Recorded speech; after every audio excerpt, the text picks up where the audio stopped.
এবার ভক্ত মনে মনে চিন্তা করছে, তাহলে ঝোলাতেই যখন সবকিছু আছে, একটু ভগবানের কাছে চেয়ে নি। প্রভু, আমি যদি তোমার কাছে কিছু চাই দেবে? বলে চেয়ে তো দেখ, তারপর দেখ দিচ্ছি না। প্রভু, আমার বড় অর্থের অভাব, টাকা পয়সার অভাব, একটু অর্থ দেবে?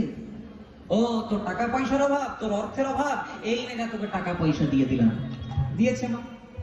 ভগবান মনে মনে চিন্তা করছে, টাকা পয়সা দিয়েছি, আর বোধহয় আসবে না। আবার 1 মাস পরে এসেছে, প্রভু টাকা পয়সা তো দিলে, এবার যদি একটা ভালো দেখে ঘর করে দিতে খুব ভালো হতো।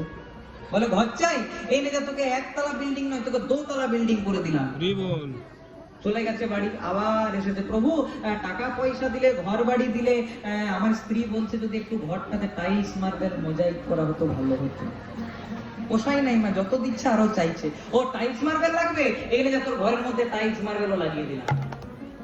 আবার 1 মাস পরে এসেছে, প্রভু টাকা পয়সা দিয়েছো, ঘর বাড়ি দিয়েছো, টাইলস মার্বেল লাগিয়ে দিয়েছো, আমার ছেলেটা বলছে এই আড়ালবাসী থেকে বাঁকুড়া টাউন যেতে অনেকটা দূরত্ব, সাইকেলে যেতে পারবে না, একটা গাড়ি লাগবে, গাড়ি দিলে ভালো হতো। বলে গাড়ি চাই? এনে তোকে গাড়িও দিয়ে দিলাম। টাকা পয়সা দিয়েছে, ঘর বাড়ি দিয়েছে, গাড়ি বাড়ি দিয়েছে। ভগবান মনে মনে চিন্তা করেছে, যা কিছু চাইছিলাম সব তো দিয়ে দিয়েছি, আর বোধহয় আসবে না, আবার এসেছে।